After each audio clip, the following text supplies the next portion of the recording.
오늘 우리에게 허락하신 말씀 함께 보시겠습니다. 창세기 42장이고요. 6절에서 우리 20절의 말씀입니다. 여러분이 잘 아시는 말씀이고 또 드라마의 한 장면처럼 세세한 대본이 되겠습니다. 그래서 여러분들이 한 분 한 분이 연기자다라는 생각을 가지고 같이 한번 말씀을 보시면 좋겠는데요. 함께 자리에서 일어나셔서 말씀을 함께 읽으시면 좋겠습니다. 창세기 42장 6절 말씀.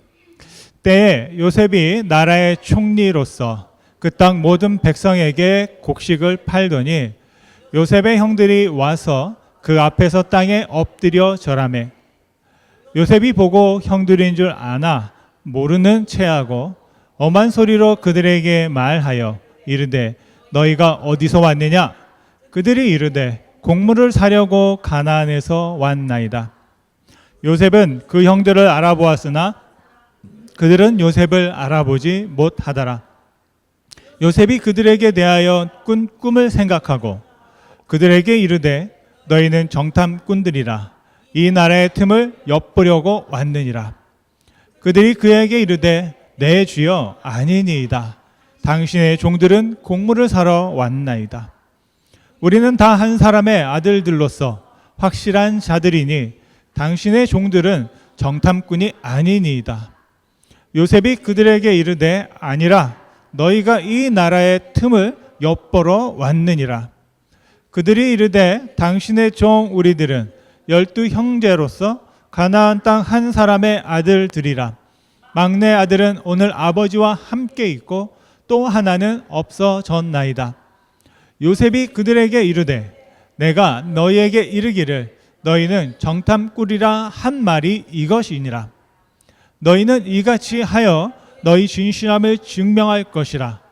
바로의 생명으로 맹세하노니 너희 막내 아우가 여기 오지 아니하면 너희가 여기서 나가지 못하리라. 너희 중 하나를 보내어 너희 아우를 데려오게 하고 너희는 갇혀 있으라. 내가 너희의 말을 시험하여 너희 중에 진실이 있는지 보리라. 바로의 생명으로 맹세하노니 그리하지 아니하면 너희는 과연 정탐꾼이라 하고 그들을 다 함께 3일을 가두었더라. 사흘 만에 요셉이 그들에게 이르되 나는 하나님을 경외하노니 너희는 이같이 하여 생명을 보존하라. 너희가 확실한 자들이면 너희 중 한 사람만 그 옥에 갇히게 하고 너희는 곡식을 가지고 가서 너희 집안의 굶주림을 구하고 너희 막내 아우를 내게로 데리고 오라. 그러면 너희 말이 진실함이 되고 너희가 죽지 아니하리라 하니 그들이 그대로 하니라. 아멘. 자리에 앉으시겠습니다. 여러분, 하나님께서는 미완의 꿈을 우리에게 주시고 우리와 함께 그 하나님의 꿈을 이루어 가십니다. 제가 초등학교 5학년, 6학년 때 일인데요. 저희 집엔 텔레비전이 없었고요. 라디오가 있었습니다. 너무 신기했습니다. 그래서 분리를 시켰습니다. 다시 조립을 했습니다. 근데 소리가 나지 않았습니다. 그래서 엄마 아빠에게 엄청 혼났던 기억이 나고요. 매일같이 혼났기 때문에 무엇 때문에 혼났는지 지금 잘 기억이 또 가물가물합니다. 아마 부모님께 물어봐야 될 것 같은데요. 그때 그 라디오에서 들었던 노래가 생각이 났어요. 어떤 노래냐면 인생은 미완성. 혹시 아세요? 쓰다가 많은 편지 그래도 우리는 곱게 써가야 해. 아시면 한번 따라할래요? 이거 예배 시간에 불러도 되는지 모르겠는데 사랑은 미완성 부르다 멎는 노래 그래도 우리는 아름답게 불러야 해. 사람아 사람아 우리 모두 타양인 걸 외로운 가슴길이 사슴처럼 기대고 살자. 인생은 미완성 그리다 많은 그림 그래도 우리는 아름답게 그려야 해. 친구야 친구야 우리 모두 나그넨 것 그리운 가슴끼리 모닥불을 피우고 살자. 인생은 미완성 색이다 많은 편지 그래도 우리는 곱게 써가야 해. 네, 어릴 때 이 서정적인 멜로디가 너무 좋아가지고 따라 불렀는데요. 나중에 보니까 가사가 너무 좋더라고요. 저는 이분이 예수님을 하나님을 아는지 모르는지 전 잘 모르지만 이진관이라는 분인데 이 가사에 보니까 우리는 모두 타향에 살고 있다, 외국에 살고 있다라고 합니다. 여러분 성경은 우리가 다 타향에 살고 있다라고 합니다. 나그네라고 말합니다. 우리는 고국을 떠나서 지금 미국에 살고 있는데 그것뿐 아니라 우리는 원래 있던 곳을 떠나서 이곳에 와 있다라고 말하고 있습니다. 우리가 원래 있던 곳은 어디냐면 하나님이 계셨던 곳이고 바로 하나님이 계신 그곳이 우리의 원래 있던 본향이다라는 것입니다. 그래서 우리는 여러분 이곳에 잠시 보지만 영원하지 않습니다. 우리는 지금 가고 있습니다. 어디로? 그 본향을 향해서 하나님을 향해서 가고 있습니다. 그래서 우리 인생이 언제 완성이 되느냐? 바로 하나님께 나아갈 때 그때 우리의 미완성된 삶이 온전하게 되는 줄로 믿습니다. 저는 이 노래 가사 중에 후렴에 그래도라는 그 단어가 너무 좋았어요. 그래도 써가야 하고 그래도 불러야 하고 그래도 그려야 하고 그래도 새겨야 한다라는 것이었습니다. 아마 여기 계신 분들은 그래도 살아내셨기 때문에 이 자리에 계신 줄 믿습니다. 예수님을 믿다 보면 그래도 그리고 성경에는 그럼에도 불구하고 라는 단어들이 굉장히 많이 나와 있습니다. 그럼에도 불구하고 믿고 그럼에도 불구하고 사는 것 그럼에도 불구하고 소망하는 것 그것이 바로 신앙이고 그 소망이 누구에게 있는가? 하나님께 있다라는 것 그것이 바로 우리 신앙의 삶인 줄 믿습니다. 10대 때의 요셉은요 정말로 설명할 수 없는 이상한 꿈을 꾸었습니다. 그리고 그 꿈을 반복해서 꾸었습니다. 그리고 형들이 자신에게 절하는 그 이유가 궁금했습니다. 그래서 창세기 37장 6절 7절에 보면 요셉의 말인데요. 같이 한번 읽어보겠습니다. 요셉이 그들에게 이르되 청하건대 내가 꾼 꿈을 들으시오. 그리고 7절입니다. 우리가 밭에서 곡식단을 묶더니 내 단은 일어서고 당신의 단은 내 단을 둘러서서 절하더이다. 아멘. 여러분 오늘 우리가 함께 읽었던 본문에서 보면 바로 그 요셉이 처음에 말했던 그 말씀이 그대로 실현되고 연출되는 것을 볼 수 있습니다. 다시 한번 6절 말씀을 읽어보겠습니다. 창세기 42장 6절입니다. 그때 요셉이 나라의 총리로서 그 땅 모든 백성에게 곡식을 팔더니 요셉의 형들이 와서 그 앞에서 땅에 엎드려 절하매. 아멘. 형들의 곡식단이 요셉의 단에게 절했잖아요. 그런데 지금 곡식을 얻으러 온 형들이 요셉 앞에 엎드려 절하고 있습니다. 그때가 언제냐면 오늘 6절에 그때라고 하는 그때는 바로 요셉이 17살에 가나안을 떠났습니다. 그리고 애굽에 13년 동안 종살이를 했습니다. 그리고 13년 만에 총리가 되었고 그리고 7년의 풍년과 7년의 흉년을 지났습니다. 그래서 다 합쳐보면 최소한 지금 요셉은 44살입니다. 그리고 다시 말하면 형들과 떨어졌던 기간은 한 27년 최소한 되겠습니다. 그러니까 요셉이 꿈을 꾸고 27년 만에 그 꿈에서 보았던 내용이 지금 자기 눈앞에 펼쳐져 있는 것입니다. 여러분 여기서 제가 여러분들에게 나누고 싶은 중요한 사실이 하나 있습니다. 그것은 뭐냐면 하나님의 꿈, 어릴 때 보았던 그 꿈이 내 앞에 펼쳐졌는데 그게 전부가 아니다라는 사실입니다. 요셉의 삶은 아직도 진행되고 있고요. 아직 44살에 불과합니다. 그리고 하나님께서 요셉에게 그때 보여주셨던 그 꿈은 하나님이 꿈꾸는 그 거대한 꿈의 작은 부분에 불과했다라는 것입니다. 하나님이 그리고 계신 그림의 아주 꼭지, 구석에 불과하다라는 것이고요. 하나님의 그 꿈은 아직도 지어져 가고 있는 것이고 미완성되었다라는 것입니다. 자기 앞에 형들이 엎드렸다고 해서 하나님이 요셉에게 주었던 모든 꿈이 다 이루어지고 완성된 것이 아니라 이제부터 어떻게 보면 그 꿈이 시작되고 있다라는 것입니다. 여러분, 바로 제가 여러분과 함께 이 요셉의 이야기를 나눈 이유가 여기에 있습니다. 어떻게 하면 저와 여러분들께 하나님께서 주신 꿈이 있는데 그 작은 꿈이 한 부분으로서 우리를 통하여 어떻게 이루어지고 완성되어져 가는가, 그것이 성경적인 형통의 정의라고 할 수 있겠습니다. 여러분, 우리는 하나님의 이야기에 우리의 이야기를 더함을 통해서 하나님의 형통을 이루어 갈 수 있습니다.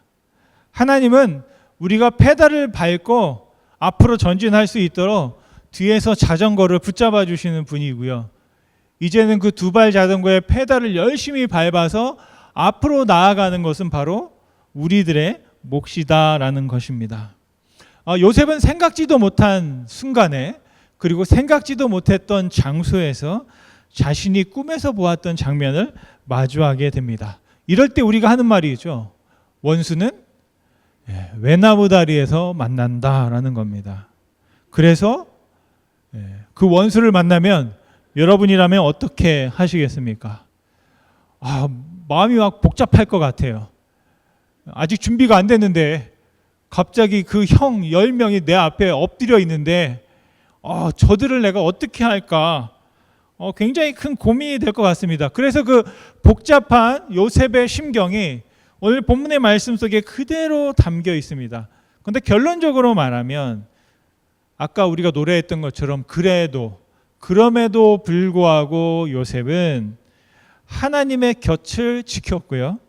하나님이 원하시는 형통의 방식을 따라서 자신의 삶을 펼쳐가고 있는 것을 우리가 볼 수 있습니다.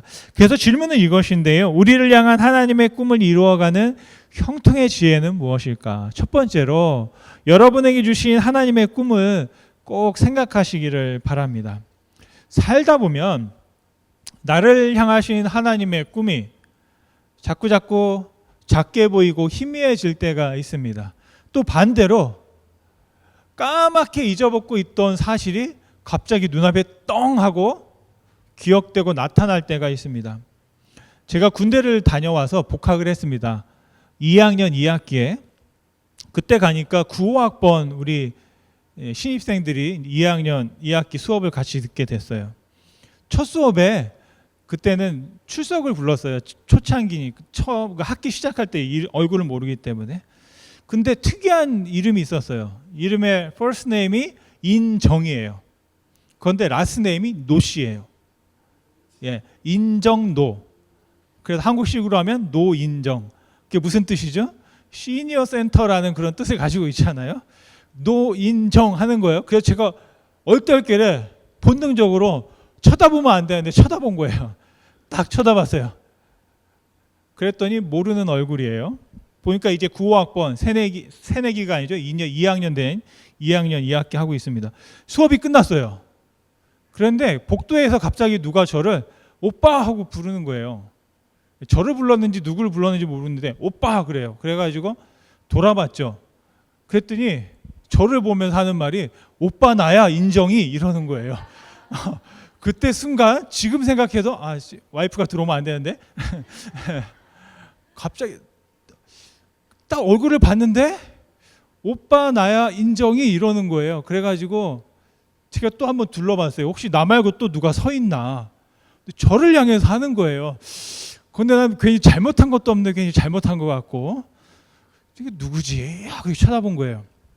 그랬더니 그 자매가 하는 말이 오빠 나야 송천교회 같이 다녔던, 그래서 생각을 해보니까 송천교회라고 하는 순간에 제가 10년 동안, 제가 중학교 2학년 때 서울로 유학 갔거든요. 그래서 중학교 2학년 때 그 옛날의 기억이 하나도 없었어요. 그리고 한 25 됐을 때이기 때문에 지금 제가 2013년에 서울에 가서, 한국에 가서 찍어온 송천교회 사진인데요.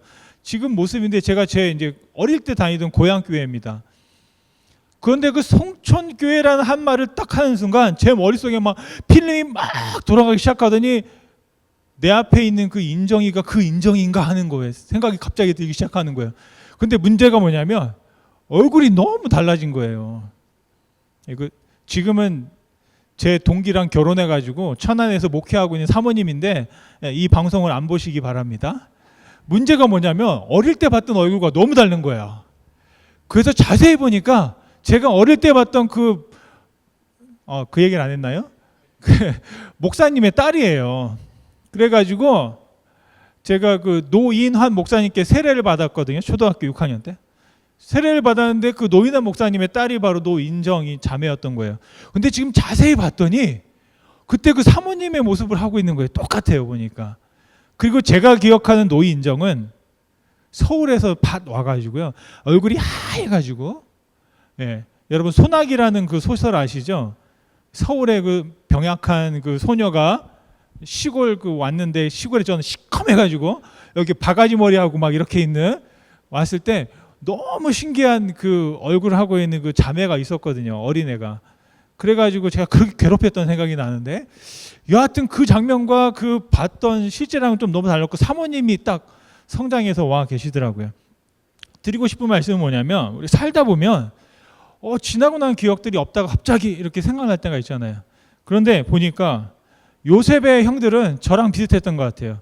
요셉을 앞에 두고도 알아보지 못합니다. 그런데 반면에 요셉은 형들을 알아봅니다. 왜냐하면 요셉이 가나안을 떠날 때 17살이었는데 형들은 이미 30대, 30, 40까지 됐을 것 같아요. 큰 형들은. 그런 정도 나이였기 때문에 그 모습 그대로 아마 보았을 것 같습니다. 30년이 지났더라도. 그러면서 갑자기 그 형들을 보니까 요셉의 마음이 막 끓어오르기 시작합니다. 7절 말씀을 보면 엄한 소리라고 되어 있는데요. 같이 한번 읽어보겠습니다. 7절 말씀. 요셉이 보고 형들인 줄 아나 모른 체하고 엄한 소리로 그들에게 말하이르되 너희가 어디서 왔느냐? 그들이 이르되 곡물을 사려고 가나안에서 왔나이다. 대화를 주고받는데도 알아차리지 못합니다. 왜냐하면 지금 요셉이 애굽말을 하고 있고요. 옆에 통역하는 사람이 따로 있습니다. 그러면서 8절 말씀을 보면 다시 한번 또 확인을 해주는데요. 8절 말씀입니다. 요셉은 그들의 형을 알아보았으나 그들은 요셉을 알아보지 못하였다. 근데 중요한 건 알아보는 순간 어떻게 됐다고요? 옛날 일이 떠오르기 시작하는 겁니다. 제가 그 인정이라는 자매를 알아보는 순간 옛날 송천교회에서 했던 저의 만행들이 막 생각나기 시작하는 거예요. 왜냐하면 어린아이들은 좋은 사람이 있으면 옆에서 괜히 괴롭히잖아요. 제가 그렇게 인정이를 괴롭혔거든요. 그런데 이제 다 커가지고 제 앞에 나타났는데 이걸 잘못했다고 해야 되나 뭐라 해야 되나 막 그러고 있는 순간에 고민을 했는데 지금 요셉은 반대인 거예요. 나를 괴롭혔던 형들이 내 앞에 있으니까 그때 막 이제 그 옛날 이야기가 잊어먹었던 이야기가 다 생각납니다. 7절 말씀인데요. 같이 한번 읽겠습니다. 요셉이 그들에게 대하여 꾼 꿈을 생각하고 그들에게 이르되 너희는 정탐꾼이라 이 나라의 틈을 엿보러 왔느니라. 갑자기 옛날 일이 생각나더니 형들에게 누명을 씌우기 시작합니다. 좀 이상하죠? 원래 말씀을 보면 그들에 대하여 꾼 꿈이라고 그래서 제가 이 말씀을 그냥 대충 읽으면 하나님이 나에게 꿈꾸게 하셨던 그 일이 바로 이거였구나라고 깨달은 것처럼 느껴지는데 원래 구절의 진짜 의미는 뭐냐면 형들인 줄 알아보고 그때 꾸었던 꿈이 생각나고 진짜 생각난 건 뭐냐면 저 형들이 나에게 했던 악행이 생각난 거예요. 그 꿈들에 대해서 그 꿈을 통해서 자신에게 했던 악행이 생각났다라는 것입니다. 그래서 요셉이 어떻게 하기로 했다고요? 복수하기로 마음먹은 거예요. 그 분통함을 갚아주려고 마음먹은 것입니다. 그래서 다시 한번 보면 예전에 형들이 어떻게 했느냐? 창세기 37장 8절 말씀인데요. 같이 한번 읽겠습니다. 그의 형들이 그에게 이르되 내가 참으로 우리의 왕이 되겠느냐 참으로 우리를 다스리게 되겠느냐 하고 그의 꿈과 그의 말로 말미암아 그를 더욱 미워하더니 아멘. 이 말이 생각난 겁니다. 다시 말하면 하나님께서 나에게 주었던 꿈 때문에 형들이 나를 얼마나 미워하고 결국에는 죽이려고 했던 사실이 생각난 겁니다. 그러니까 요셉이 형들 앞에서 이런 속마음이 있었는데 성경에는 기록되어 있지 않습니다. 와, 나를 못 알아보네? 예, 요셉의 생각이에요. 당신들이 내 말을 듣고 그렇게 조롱했잖아. 그리고 네가 왕이 되겠냐라고 했는데 와, 내가 진짜 애굽의 왕이 됐다 지금. 이제 너희들은 그 대가를 치러야 할 것이다. 아마 저 같으면 하나님 감사합니다. 저에게 이런 기회를 주시다니 하고 아마 속으로 말했을 것 같습니다. 여러분, 여기 중요한 사실이 있습니다. 첫 번째 뭘 해야 된다고요? 하나님의 꿈을 생각하라는 겁니다. 하나님의 꿈. 그런데 제가 지금 생각한 건 무엇을 생각한 거예요? 하나님의 꿈을 생각한 것이 아니라 하나님의 꿈에 대해서 그 요셉의 형들이 반응한 걸 생각한 거거든요. 근데 중요한 사실은 하나님이 나에게 어떤 꿈을 꾸게 하셨는지 그 꿈을 생각하라는 것입니다. 우리가 교회를 다니다 보면 종종 이런 비슷한 경험을 하게 됩니다. 무슨 말이냐면 하나님이 좋아서 하나님의 은혜가 좋아서 교회를 왔는데 하나님은 희미해지고요. 하나님에 대해서 말하는 사람들 그리고 그 말씀대로 살지 않는 그 사람들이 더 크게 보이는 겁니다. 그리고 하나님의 꿈꾸는 교회, 정말로 하나님이 소망하는 교회를 우리가 알고 있는데 교회를 다니다 보니까 그 모습과는 너무나 다른 우리 사람들의 연약함들이 눈에 더 강렬하게 보일 때가 있다라는 거예요.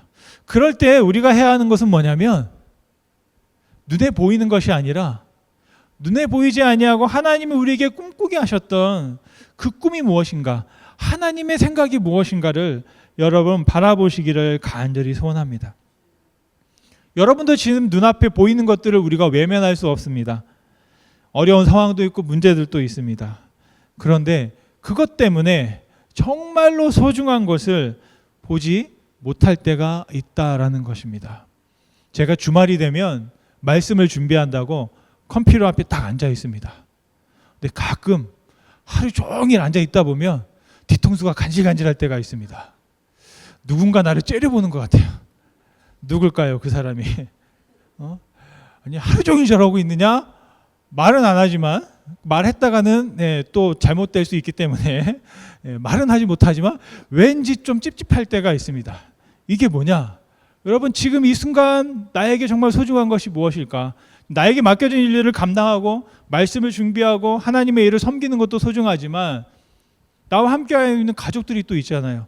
그들을 위해서 내가 해야 할 일들이 있고 섬겨야 할 일들이 있고 나의 역할이 있는데 그것들은 모른 체하고 저 혼자 그렇게 집중하고 있으면 그것 또한 문제가 될 수 있다는 것이에요. 여러분과 저와 삶 속에 바쁜 시간을 보냈고 또 혈기가 있고 왕성할 때는 정말로 뭔가를 위해서 열심히 살았습니다. 그런 상황 속에서 우리가 잊고 있던 것은 뭐냐면 정말로 소중한 것이 무엇이었나, 또 내가 하나님을 정말로 믿고 열심히 한다고 살아왔지만 정말로 하나님이 나에게 바라시고 나를 통해서 하고 싶어하는 것이 무엇이었는지를 한 번쯤은 잠시 멈추어서 생각해보는 시간이 필요할 줄로 믿습니다. 그래서 우리가 하나님의 꿈을 생각할 수 있어야만 두 번째로 하나님의 꿈을 붙잡을 수 있습니다. 하나님이 꿈꾸게 하신 그 일이 눈앞에 펼쳐졌습니다. 그런데 그 순간 요셉에게는 위기가 찾아왔습니다. 요셉의 위기는 뭐냐면 요셉에게 힘이 너무 많다는 것입니다. 힘이 없으면 아무 일도 할 수 없지만 지금 힘이 너무 많기 때문에 그 힘을 자기가 말 한마디로 저 형들을 살리고 죽일 수 있습니다. 우리의 삶에서 가장 큰 위기는요, 저와 여러분이 뭔가 큰 성공을 했을 때입니다. 가장 큰 위기는 높은 곳에 올랐을 때입니다. 그리고 가장 높은 곳에 올랐을 때 가장 위험한 곳이다라는 사실을 기억하시기 바랍니다. 여러분, 요셉은 기억하고 싶지 않았지만 기억할 수밖에 없었습니다. 그리고 그 형들을 정탐꾼, 스파이로 몰기 시작했어요. 그러자 그 형들은 하소연하기 시작합니다. 요셉인 줄도 모르고 하소연하다가 결국에는 자신의 가족사를 털어놓습니다. 형들이 털어놓은 가족사를 딱 보고 요셉이 더 분통이 터져야 합니다. 여러분 한번 같이 읽어보시죠. 13절 말씀인데요. 13절 말씀입니다. 같이 한번 읽겠습니다. 그들이 이르되 당신의 종 우리들은 12 형제로서 가나안 땅 한 사람의 아들들이라. 막내 아들은 오늘 아버지와 함께 있고 또 하나는 없어졌나이다. 아멘. 저는 요셉이라면 이 말 들으면 화가 날 것 같아요. 없어졌습니다. 하나가 있긴 있었는데 없어졌어요. 왜 없었는지는 모르겠어요. 실종됐어요. 살았는지 죽었는지 모르겠어요. 그럴 때 저 같으면 그렇게 막 나를 봐, 나 여기 있다 막 소리칠 것 같아요. 없어지긴 어디 없어졌냐? 내가 이 앞에 있는데 라고 말하고 싶을 것 같다라는 생각이 듭니다. 아마 그 형들에게 너네들이 그렇게 해서 내가 지금 이렇게 됐다라고 하소연하거나 말하고 싶지 않았을까 싶습니다. 그런데 이 13절 말씀을 듣고 요셉이 좀 흔들리기 시작합니다. 무슨 말이냐면 이 말씀 중에 자기가 까먹고 있던 자기 동생의 이야기가 나오거든요. 막내 아들이라는 거예요. 막내 아들. 요셉의 동생인데요. 엄마가 똑같은 두 형제가 있는데 요셉과 베냐민입니다. 이 라헬이라는 어머니는 이 베냐민을 낳고 죽은 거예요. 출산할 때 너무 힘들어서. 그래서 요셉에게는 혈육이라면 베냐민 하나밖에 없는데 어찌 보면 요셉은 그렇게 생각했을지도 모르겠어요. 베냐민도 결국 나처럼 고통받고 죽지 않았을까 싶기도 합니다. 근데 자기 동생이 아직 살아있다는 말을 형들이 아버지와 있다고 말하는 겁니다. 그러니까 이 요셉이 좀 태도가 바뀌었어요. 그러면서 15절 말씀을 한번 같이 보시겠습니다. 같이 읽겠습니다. 너희는 이같이 하여 너희 진실함을 증명할 것이라. 바로의 생명을 맹세하노니 너희 막내 아우가 여기 오지 아니하면 너희가 여기서 나가지 못하리라. 아멘. 9명은 남고 1명만 갔다 와라. 그런 것입니다. 베냐민을 데려와라. 베냐민을 데려와라. 어떻게 보면 이 요셉 앞에 있는 위기로 그 순간 10명의 형들을 그냥 단칼에다 죽여버렸으면 어떻게 될지 모릅니다. 그런데 고민하던 차에 형들이 막내 동생은 아버지와 있습니다 라는 말을 듣는 순간 자기가 잊고 있던 자기 가족에 끌리는 마음이 생각났습니다. 지금 이제 김태모 집사님이 집에 계시거든요. 응급실과 요양원을 다녀오셨는데 특별히 그곳에서 별다른 이상이 없다. 근데 이상이 없진 않은데 의학적으로 어떻게 치료할 수 있는 방법이 이제는 없다라고 하십니다. 그래서 병원에 퇴원하시고 이제 집에 계세요. 여러분 아시지만 20년 전에 암 수술을 받으셨고 그 암 치료 과정에서 식도가 다 탔거든요. 그래서 기와 이쪽 기관지가 이제 식사를 잘 못하시고 말씀을 못하시면서 정말 힘든 시간들을 보내고 계셨습니다. 여러분 그 집사님이 작년에 저희가 창립기념 예배 때 기도문을 적어주셨거든요. 그때는 그래도 손은 움직이실 수 있었어요. 여러분 친교실에 보면 친교실에 기도문이 붙어 있습니다. 모르시는 모르지만 그게 A4 레더지로 2장인데요. 그걸 쓰시는데 하루가 꼬박 걸렸고 거의 이틀 동안 완성하셨어요. 그러니까 한자 한자 쓰시는데 그 2장을 채우는데 이틀이 걸렸다고 말씀하셨어요. 그러면서 지금은 점점 몸이 굳어가고 계십니다. 그런데 문제가 하나 있는데 뭐냐면 우리 김태원 집사님의 남동생이 계시답니다. 그런데 서로 바쁜 이민생활 하다 보니까 서로 왕래가 없다 보면 무심해지고 그냥 남처럼 지내게 되는 것이죠. 그런데 남인데 또 남 같지 않게 오히려 또 속상하기도 하고 화가 나기도 하는 그런 관계였다라고 합니다. 그래서 서로 왕래하지 않고 보지 않았다고 그래요. 그런데 이제 김희순 집사님이 아내 되시는 김희순 집사님이 그래도 서로 왕래하지 않았지만 마지막 순간에는 서로 한번 마주하지 해야 되지 않을까라고 싶어서 연락을 드렸다고 합니다. 그랬더니 의외로 원래는 안 온다고 하실 줄 알았는데 방문했다고 그래요. 그 가족들이 지난주에 방문해서 이제 딱 형님을 마주했는데 생각하기에는 그 아내 되시는 김인수 집사님이 굉장히 좀 조마조마했다고 합니다. 평상시 같으면 쳐다도 안 보고 집에도 발붙이지 못하도록 했을 것인데요. 침대에 누워 있다 보니까 자기 앞에 나타난 그 동생을 보면서 미소를 짓고 반가워 하시는 표정을 지으셨다라고 합니다. 여러분, 우리 삶 속에도 살다 보면 때로는 그렇게 소원해지는 관계들이 있습니다. 제가 이 말씀을 듣고 저에게도 남동생이 있더라고요. 여러분 아실런지 모르고 LA에 살고 있어요. 그런데 저도 저 남동생 가족과 남동생과는 그렇게 막 친밀하지는 않습니다. 남자들 형제들끼리라서 그런지 모르지만 제 아내를 보면 자매들끼리는 뭐 출근할 때 전화하고 퇴근할 때 전화하고 할 말도 없는데 전화하고 막 그래요. 근데 우리 형제들끼리는 특별히 뭐 전화하고 뭐 안부를 묻어볼 뭐 그런 게 없어요. 그냥 살아있냐, 살아있다. 1년에 한두 번 그냥 그렇게 통화하는 게 전부입니다. 그냥 무심하고 그냥 이게 남자들의 어떤 그런 모습이 아닐까 싶기도 한데 제가 생각해서 좀 문제가 있는 것 같다라는 생각도 합니다. 그러면 제가 말씀을 보면서 갑자기 내 동생이 생각났더라고요. 그래서 생각을 해보니까 너무 착해요. 제 동생은 저보다 한 4살 터울인데 자라면서 제가 그렇게 말썽 부리고 괴롭혀도 한 번도 화낸 적이 없어요. 얻어 맞으면서도 뭐 제가 때린다고 뭐 죽도록 때리진 않았지만 그냥 노는 게 그냥 그런 거잖아요. 괴롭히는 건데 한 번도 저한테 대든 적도 없고 지금까지도 여전히 그렇게 착합니다. 착한데 착하기만 해요. 그렇다고 저에게 와서 뭐 형 뭐 어쨌다 뭐 이런 건 없어요. 그냥 그렇게 항상 미안한 마음을 갖는데 말씀을 보면서 갑자기 그런 생각이 나더라고요. 그래, 이 동생한테도 좀 연락을 해봐야 되겠구나 가끔. 같이 늙어가고 있는 처지에 내가 너무 소원했던 것이 아닌가. 소원이라는 단어를 보니까 이런 의미더라고요. 소원이라는 게 한자로 보니까 그런 단어예요. 써 있나요? 지내는 사이가 두텁지 아니하고 거리가 있어서 그냥 서먹서먹하다라는 겁니다. 제 동생하고 그렇게 서먹서먹하거든요. 아마 우리 김태모 집사님도 동생네랑 서먹서먹했던 것 같은데 이제 그래도 마지막이지만 한번 보고 그 관계를 회복하셨던 것 같아요. 지금 요셉에게 한 가지 소원이 생긴 겁니다. 어떻게 보면 요셉이 소원했거든요.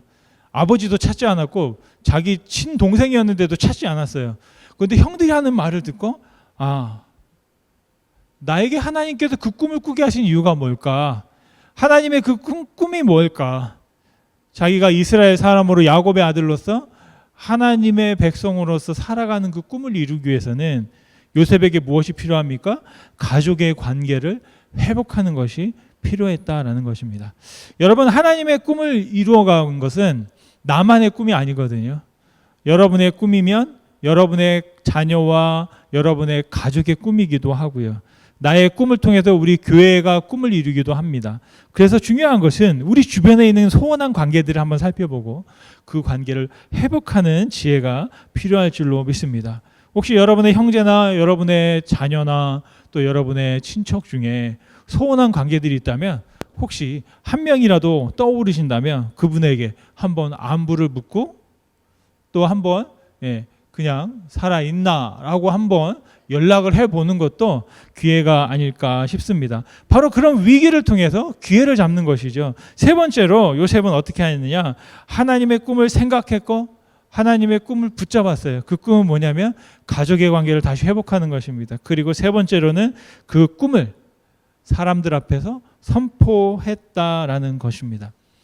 형들 앞에 있는 요셉은 굉장히 무서운 사람이었습니다. 소문으로만 듣던 대단한 사람이었어요.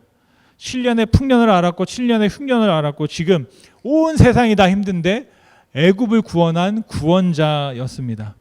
그런 영웅으로 칭송받는 그 애굽의 총리가 형 자신들을 향해서 악한 마음을 가지고 있다라는 겁니다. 복수까지는 아니어도 나를 괴롭히려고 하고 누명을 씌우려고 한다라는 사실입니다. 그런데 그때 아주 놀라운 일이 일어납니다. 요셉의 이야기에는 아주 극적인 순간들이 많습니다. 변환들이 굉장히 많아요. 그런데 저는 오늘 이 17절 말씀이 굉장히 짧은데 요셉의 이야기에서 보면 굉장히 중요한 순간이 아닐까 싶습니다. 아무 일도 없었습니다. 그런데 바로 이 3일이 요셉의 이야기에 큰 반전을 일으키는 시간이었다고 생각합니다. 같이 한번 읽겠습니다. 17절 말씀입니다. 그들을 다 함께 3일을 가두었더라. 한 명 가서 동생 데려와라. 그리고 나머지 9명은 감옥에 있어야 된다라고 했습니다. 그러면서 형들이 3일 동안 감옥에 갇혀 있게 만들었어요. 여러분, 3일 동안 형들은 무엇을 했을까요? 아마 가위바위보를 했을지도 모르겠습니다. 누가 갈래? 누가 남을래? 한 명은 가야 되고 나머지 남아야 되기 때문에 아마 그렇다면 요셉은 3일 동안 여러분 무엇을 했을까요? 말씀해 보니까 자세히 기록되어 있지 않습니다. 그런데 그 3일 후에 요셉이 좀 달라지기 시작했어요. 여러분, 저와 여러분이 건강한 삶을 위해서는 무엇이 필요하냐면 저 3일의 쉼, 잠깐 삶에 멈추는 것들이 필요합니다. 우리 건강을 위해서는 수면, 잠자는 게 굉장히 중요하죠. 그래서 여러분 가끔 말씀을 들으면서도 잠깐 주무시는 분들이 계세요. 네, 수면이 중요해요. 건강을 위해서 쉬어야 돼요. 이거를 30분, 40분, 50분을 쉼 없이 듣는다는 건 이건 보통 사람이 할 수 있는 일이 아닙니다. 그런데 잠깐 쉬면서 또 깨어나고 또 듣고 하는 것처럼 우리의 삶에는 잠깐 쉬는 게 필요하거든요. 그래서 쉬면서 또 다시 시작하고 또 다시 시작하는 겁니다. 그래서 잠을 자야만 몸이 리셋이 되는 거죠. 그래서 아침에 다시 시작하는 겁니다. 그런데 잠을 못 자면 삶이 계속 이어지고 계속 쌓이게 돼요. 피곤이 쌓이게 되고 결국에는 면역력이 떨어지고 염증이 생기게 되고 그 염증이 세포와 세포를 그 간격을 넘어가게 되면 더 큰 질병으로 뻗어가게 되는 것을 볼 수 있습니다. 그래서 잘 쉬셔야 된다는 거죠. 성령 안에서 우리 영적 건강도 마찬가지입니다. 우리 주일날 예배하면서 쉬는 것처럼 또 하루를 시작하면서 그 쉼의 순간들이 여러분 필요하고요. 그 유익함을 위해서는 잠깐 멈춰내는 시간들이 필요합니다. 그래서 3일 동안 요셉은 혼자 있었던 거죠. 저는 그 순간 침묵했다라고 생각하고요. 그리고 하나님을 생각했다라고 생각합니다. 그러면서 그가 한 말이 보면 약간 바뀝니다. 그 전에 했던 말과 18절 말씀인데요. 같이 한번 읽어보겠습니다. 사흘 만에 요셉이 그들에게 이르되 나는 하나님을 경외하노니 너희는 이같이 하여 생명을 보존하라. 아멘. 이같이 하라는 건 뭐냐면 나중에 19절 말씀에 나오지만 한 명만 남고 9명이 갔다 와라 그랬어요. 그 말은 뭐냐면 기근으로 말미암아 가족들이 굶주리고 있는 걸 생각하기 시작한 거예요. 그때부터. 가나안에 있는 아버지와 자기 막내 동생 가족과 그 형들의 가족들을 생각하기 시작한 겁니다. 그래서 지금 9명이 곡식을 가지고 가서 그들을 먼저 살리고 하지만 한 명은 여기 남아 있어라 라고 말하는 식으로 이제 가족을 생각하게 되고 자기가 또 특별히 한 말이 무엇입니까? 나는 하나님을 경외한다 라고 말했습니다. 하나님을. 여기에 나오는 하나님은 성경의 구약의 대표적인 하나님을 칭하는 말씀이 두 가지가 있는데요. 엘로힘이 있고 야훼가 있습니다. 엘로힘은 이 천지를 창조하셨던 첫 하나님을 엘로힘 하나님이라고 하고요. 야훼라는 이름은 출애굽기에 가면 3장에 모세가 하나님을 미디안 광야에서 만납니다. 그리고 그때 하나님이 모세에게 주신 이름이 야훼입니다. 그런데 여러분 성경을 읽으면 좀 이상한 게 있어요. 분명히 야훼라는 여호와의 이름은 출애굽기 3장에 하나님께서 모세에게 주신 이름이에요. 그런데 창세기 2장에 가면 여호와가 또 나옵니다. 왜 그럴까요? 여러분에게 숙제입니다. 구약 시간 다시 해야 되는데 출애굽기 3장에 나와 있던 여호와의 이름이 왜 창세기 2장에도 여호와라는 이름이 나올까라는 생각입니다. 힌트를 드리면 그 창세기를 누가 썼느냐라는 것이죠. 모세가 그 창세기를 같이 기록했다라는 것이기 때문에 모세가 알고 있던 여호와 하나님에 대해서 분명히 기록하고 있는 것을 또 우리가 볼 수 있습니다. 중요한 것은 누가요? 이 요셉이 나는 하나님을 경외하는 사람이다 라고 했습니다. 여러분 아우구스티누스가 이런 말씀을 했습니다. 인간의 참된 지혜를 가장 간단하게 정의하면 하나님을 경외하는 것이다. 여러분 하나님을 경외하시기를 소원합니다. 우리의 삶에 하나님의 경외가 우리의 삶의 기준이 되실 수 있기를 간절히 소원합니다. 요셉은 자신의 뜻대로 할 수 있었습니다. 애굽의 왕으로서 자신이 할 수 있는 권한이 너무나 많았습니다. 그런데 선포하는 겁니다. 뭐라고요? 나는 하나님을 경외한다. 내가 너희들 앞에 나의 뜻대로가 아니라 하나님의 뜻대로 하겠다라고 선포하고 있습니다. 여러분들도 선포하십시오. 뭐라고요? 어느 교회 다니세요? 그러면 가끔 어떤 분들은 저기 에머트에 있는 작은 교회 다녀요. 그런 분들이 있더라고요. 여러분 어느 교회 다녀요? 그러면 물어봐요. 작은 교회 다닌다고 그래요. 그리고 어떤 분은 좀 큰 교회 1,000명, 2,000명 모이는 교회 다니는 분들은 어느 교회 다니세요? 그러면 저 온누리 교회 다닙니다. 막 어느 교회 다니세요? 이제 LA에 있으면 저 사랑의 교회 다닙니다. 막 그래요. 그런데 작은 교회 정말 소수의 가정들이면 이름 해도 모르실 거예요. 그러면서 그냥 작은 교회 다녀요라고 말씀하시는 분들이 있어요. 근데 여러분들은 한번 이렇게 말씀해 보세요. 어느 교회 다니세요? 그러면 에머스트에 있는 시온교회를 다닙니다. 혹시 찔리는 분 계세요? 제가 좀 옛날에 그렇게 찔렸던 것 같아요. 처음에 어떤 분이 물어보면 저기 캘리포니아 어디 북쪽에 있는 어떤 교회 사역한다고 그렇게 말했던 기억이 저에게도 있었던 것 같아요. 근데 중요한 건 뭐냐면 교회를 그렇게 인정하라는 것이 아니라 어떻게 하냐? 그럼 저는 하나님을 믿는 사람입니다. 하나님 믿는 사람입니다. 요셉이 선언한 게 뭐냐면 내가 하나님을 경외하기 때문에 개인적인 복수를 하지 않겠다고 형들에게 선언했다라는 것입니다. 여러분 그렇게 말하는 순간 우리는 그 말에 갇혀 있게 되고요. 그 말을 따르게 됩니다. 저와 여러분들도 그렇게 하실 수 있기를 원합니다. 이 근처에 있는 노스햄튼에서 사역하셨던 조나 에드워드 목사님이 아주 20살에 자신이 앞으로 살면서 해나가야 될 70가지의 결심을 쭉 결심문을 썼어요. 그런데 그 14번째 결심문이 뭐냐면 복수를 위한 어떤 일도 하지 않는다라고 이 조나단 에드워드 목사님이 결심했다고 합니다. 여러분 우리도 예외는 아닙니다. 내가 하나님을 경외한다는 말은 무엇이냐면 하나님이 나의 하나님인 것과 동시에 내 앞에 나에게 악행을 베풀었던 저 형들도 하나님의 자녀고 백성이다라는 것이죠. 하나님이 나의 하나님이신 것처럼 하나님은 또한 저 형들의 하나님이시다라는 것을 인정하는 것입니다. 그래서 요셉은 하나님을 바라봄으로 자신의 생각을 깨트려 버린 것이에요.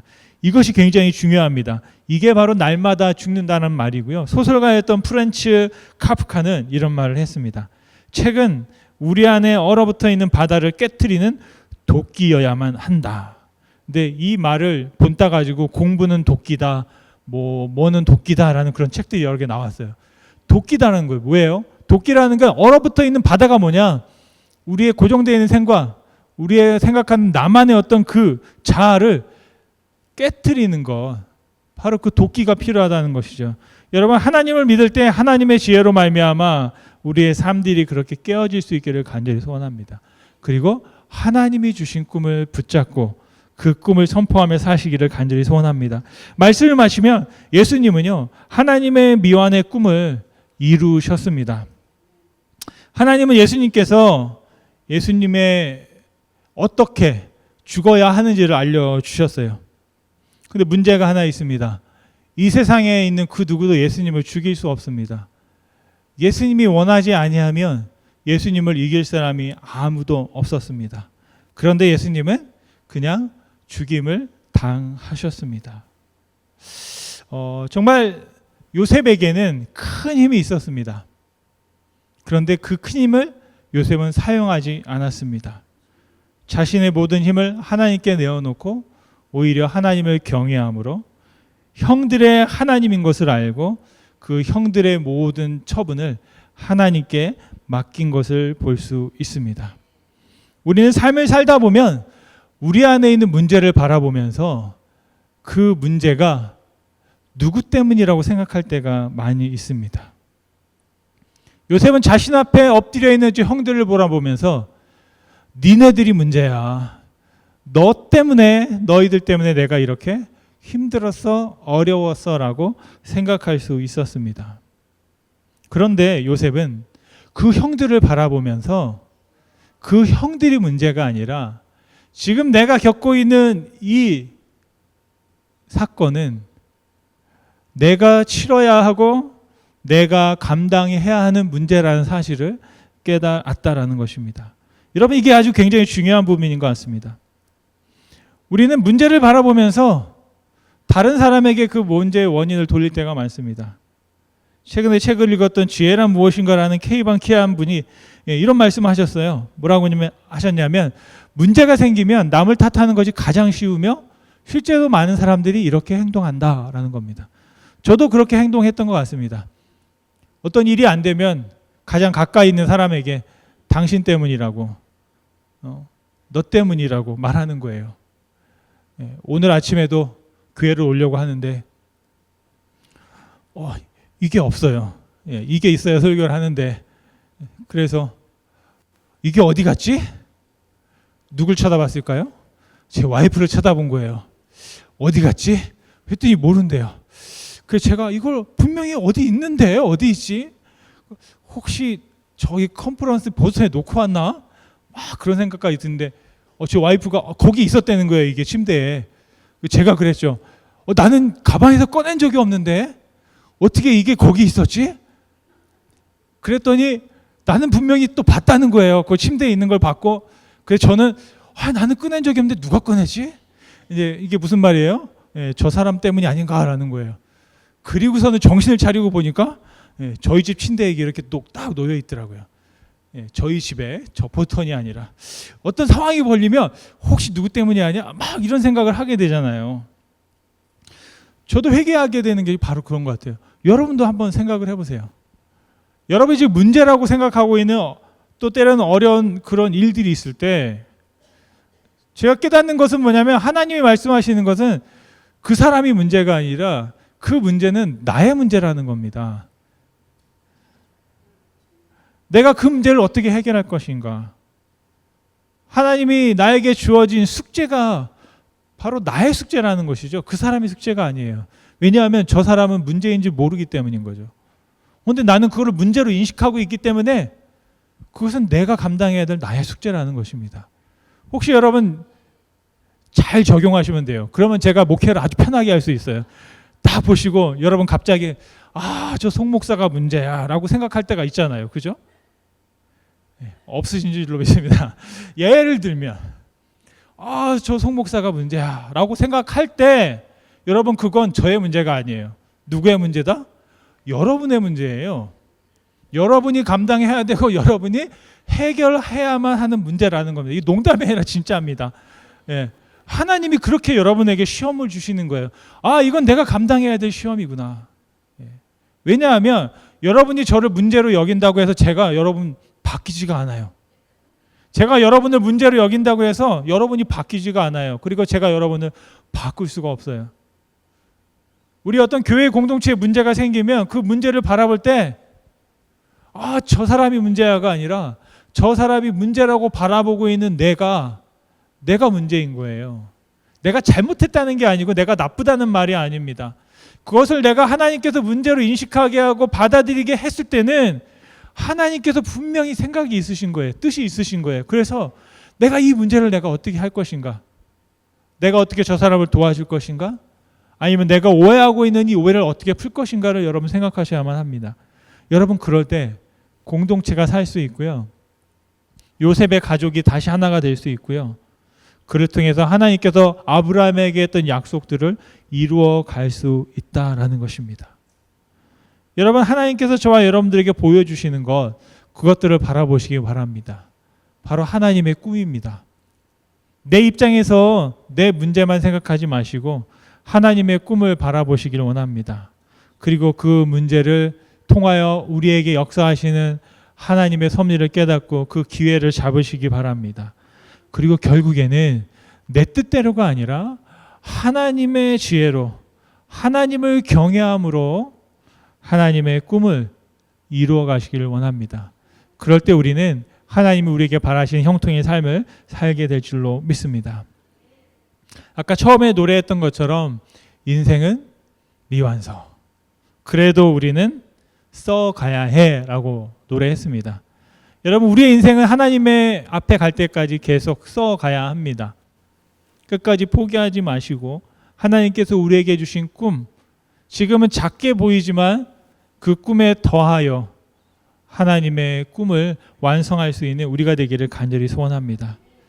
하나님의 나를 향한 그 꿈을 생각하시고 현실의 문제를 통해서 기회로 잡아 통과하시고 하나님을 경외함으로 형통의 삶을 살아갈 수 있는 우리가 되기를 간절히 축원드립니다.